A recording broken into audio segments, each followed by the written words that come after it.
Ladies and gentlemen, the visuals on your screens will best belong to a 5-star luxury hotel, hands down. It will just beat it completely.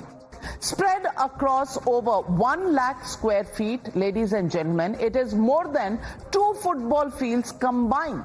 The TDP is up in arms over the alleged rupees 500 crore official residence of the former Chief Minister of Andhra Pradesh. The TDP has brought out a scathing rap sheet against former Chief Minister Jagan Reddy. Rupees 95 crores was allegedly spent to level the land and remove the trees for the mansion, which has 12 bedrooms and 3 sprawling halls.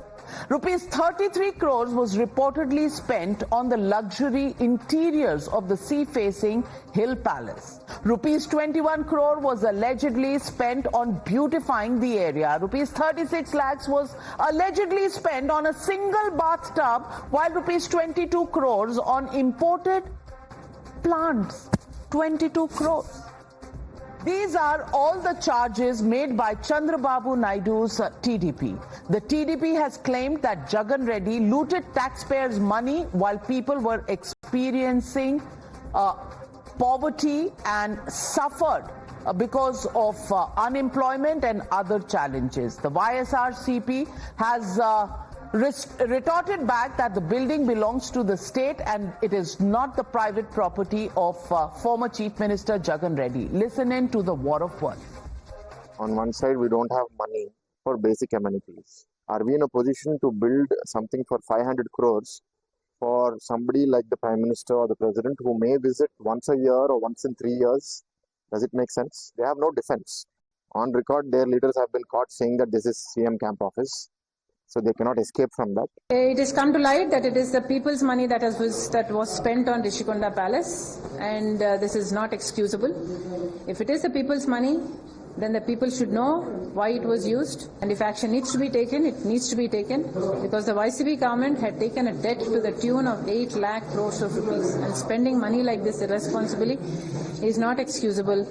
We constructed in true spirit of better buildings to rule from Vizag, and that buildings should be used for any government purpose, but that buildings are belonging to government of AP, not the buildings are not for Jagan Mohan Reddy or YSRCP. You're watching the News Hour at 9, debate number 2 on Times Now, Super Prime Time.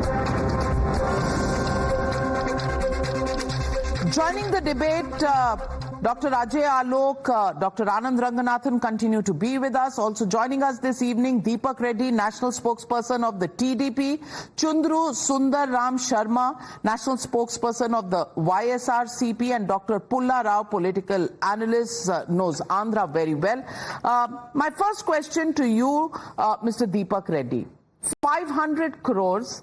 And the defense only happens to be that this is government land, government property, it's not the personal property, so whoever is the Chief Minister can come and live in it. Do you buy that argument? Navika, I just need a minute extra. I need to explain what exactly happened. There was a tourism project at that particular location where the YCP government demolished it. And then an MP has actually gone to the court saying that it is illegal.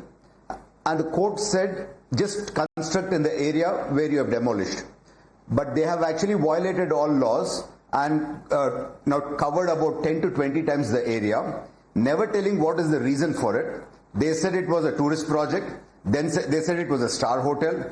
Then said it was CM's camp office. Then they said it was CM's house. Now they are saying it was built for the Prime Minister or President if they come to use it. So it was under 100% secrecy all these days. When Pawan Kalyanji wanted to go there, they didn't let him touch the compound wall. They arrested him. It was under total secrecy. The expenditure what was spent on that, if the people of Andhra knew, they would have not even given that party the 11 seats also. So apart from this, Jagan has another 4 big palaces in India itself, one in Bangalore, one in Hyderabad, one in Kadapa, and one in their native area. We just came to know that he's bought one huge house next to Vijay Mallya's house in London. The way he's looted the state is unbelievable. His election campaign was, I'm for the poor and I am poor. I'm fighting against the rich TDP. But this is the kind of a money he spent. Wherever he was traveling in private aircrafts. Even for 20 kilometers after he gets off his private aircraft, he used to take a helicopter for that 20 kilometers also. So he's misused the money of the people to an extent which is unacceptable. So if this was a tourist project, why did they keep it under secrecy all these days? This is nothing but a pure loot of the people of Andhra Pradesh, and he has to be brought to justice, and they have to answer for this loot. Well, Mr. Sundaram Sharma, respond to the charges being made by TDP spokesperson Deepak Reddy. Mr. Deepak Reddy is talking about the corruption. I wanted to first go to that issue. The central government income tax department has issued a notice to Mr. Chandrababu Naidu in 2022. His PA, Mr. Chandrababu Naidu's PA, admitted that he received the bribes from few contractors of Amaravati. Is it correct or not, this is Mr. Deepak Reddy? From the actual But received the notice or not? No, Mr. Sharma, we'll come to the charges that you want to make, and you made these charges through the election campaign period. Right now, the issue of contention is the Visakhapatnam house, which was supposed to be a tourism building that was being renovated, which now turns out to be the Chief Minister's proposed residence.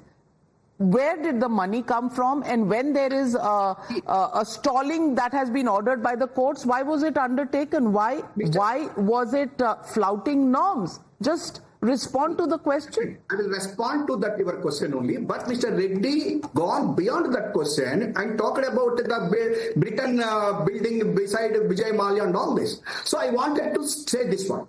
And second one, I'll come to the point. See me, actually the Rushikonda, that there was he himself admitted that there was a Harita Resorts.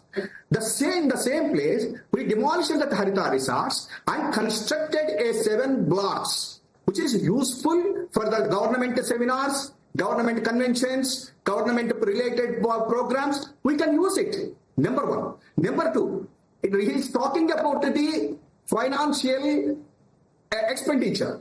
I'm asking only one question. That is, Mr. Chandrababu Naidu spent 700 crores for a temporary secretariat. He always constructed in Amaravati, telling Amaravati as a temporary constructions of assembly, high court and all this. But Mr. Chandrababu Naidu spent 700 crores, 10,000 rupees per square feet for construction of a temporary secretariat.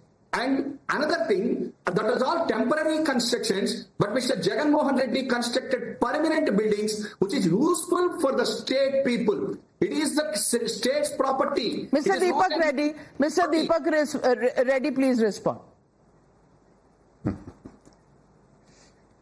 Navika, it really, I'm like laughing listening to this gentleman speak. In that particular property, there is a tub which costs 36 lakhs. There are bathroom fittings which run into lakhs of rupees and gold plating. Is that required for a government building? And which government building in India has this kind of stuff? And if this is the case, why were they putting a total veil of secrecy around it? And each time they were coming up with a new story. So it doesn't match up. If you can see the argument of the YCP representative, he doesn't talk about this. He talks about other things. So indirectly, he's accepting that it is a blunder. If these visuals were out before the elections, they would have not got these few seats also. Because the people Ajay Alok, we saw a Sheesh Mahal of Arvind Kejriwal being built here in New Delhi. Now we have a Sheesh Mahal of the South. Do you think this kind of conspicuous expenditure on residences, government use buildings, even if they were that, is this something that should actually be allowed? Because this is the taxpayers' money, and prioritization of projects, isn't there supposed to be an SOP or a blueprint on how government should function on this? Of course, there should be. As an individual, I do think that there should be a SOP. But looking at YSR, I can see that he has essentially been a congressman since long. This is a typical Congress culture. This is a typical Congress culture where you splurge public money, exchequer's money, on your own delight, for your own delight. I mean, you just quoted Sheesh Mahal. It is only 180 crore. Now, what we are seeing in a state like Andhra, who's struggling to just create a new capital for itself in Amravati, now 500 crores in Vizag. What for? All these public money, and you claim that you are working for poor, you are working for this. Now, if you see Telangana government, every place you will find Rahul Gandhi and Sonia Gandhi's pictures in the back, in every government office, every minister's office. So, splurging of public exchequer money, they think that if they are right, they can do it if they are in power. There is no sanctity of spending the public money on public, but rather they should spend on themselves. Well said, and Anand. कहावत थी कि जो जमीन सरकारी है वो जमीन हमारी है. That is the thing. Absolutely. And Anand Ranganathan, Arvind Kejriwal's 50 crore Sheesh Mahal, there is a commode worth 4.5 lakh rupees for just a dignitary to sit on every morning. And then there is a bathtub of 36 lakh rupees. Just what's going on in this country, and is there no sensitivity towards the people of this country? And the fact that this is hard-earned money of taxpayers, you and me and many of our viewers watching tonight, they've paid for all of this. 4.5 lakh rupees for a commode and 36 lakhs for a bathtub. I mean, who's going to bathe in it? I, for one, would love to bathe in it, Navika, because just for the experience to find. 36 lakh के bathtub में आप bathe करेंगे तो आप क्या बन जाएंगे? What will you become? No, but Navika, Angelina Jolie serious. Coming out of the bathtub. Oh, not me. No, I'm just saying. You perhaps. No, but Navika, first of all, let me just say I am becoming a bit of a fan of Mr. Reddy. I think his no holds barred exposition is really fantastic. So kudos to him. Kudos to you. And yes. he stated the fact, because the honorable YSR spokesperson has to answer the fact that Mr. Reddy is right. Mr. Pawan Kalyan was indeed stopped, and huge restrictions were put on him when he wanted to expose what was happening exactly on this Rushikonda thing, the so-called palace. But here, may I please, just less than a minute, gently castigate you as well, because I know you never mind and you get castigations from all sorts. What you've done, what all the three other pillars of our democracy have done, is exactly what the police used to do in Bollywood movies of the 70s. You come after the crime has been committed with sirens blaring. Kejriwal spent 50 crores of our money. YSR allegedly spent 500 crores of our money. You are exposing this. Great, well done. But you're exposing it after that money has been spent. Thank you very much, Anand Ranganathan. In future, we will be the police gear all over the country. We will not be journalists. We will do all the law enforcement exercises in this country and be extra judicial authorities doing all of this. But in the end, I just want to ask Dr. Pulla Rao. My basic question: build whatever you want to if you're calling it a government. Okay, if I buy that explanation that it is a government building, then why was Mr. Pawan Kalyan stopped? A government building is for everybody. Why was Mr. Pawan Kalyan stopped from going in? Why was he kept away? Because it's a government building. It belongs to everybody who's a citizen of Andhra and a citizen of India. Well, sometimes one has to defend the indefensible. You simply say why he couldn't go in. It was under construction. Therefore, he couldn't go in. But the most important part, Navika, is that to view this in isolation is not correct. You have to go back to 2014. Right from then, I have two of my friends there representing both of the parties. The allegations are both partly correct against each other. From 2014, money has been spent by decree, but no inquiry has been done. No inquiry, only this has come out after the government I completely respect you, Dr. Pulla Rao, but two wrongs do not make a right. Yes, political equations do change, but in the eyes of the Indian citizens, this cannot be condoned. Just because X has made a mistake, so Y will also make a mistake, then what is the difference between party X and party Y? The point is, be answerable to the people who have chosen you. And if this is government property, then everybody should have a right over it. And secrecy, if there was secrecy of this kind that people are only getting to know about it now, it definitely raises the question, why was there so much secrecy? What were you trying to hide? And that question is a question that people of India will continue to ask, because somebody's poverty cannot be somebody else's splurge. We leave it at that. Thank you very much to all my panelists, and thank you viewers for joining me on the News Hour tonight. Good night and be safe.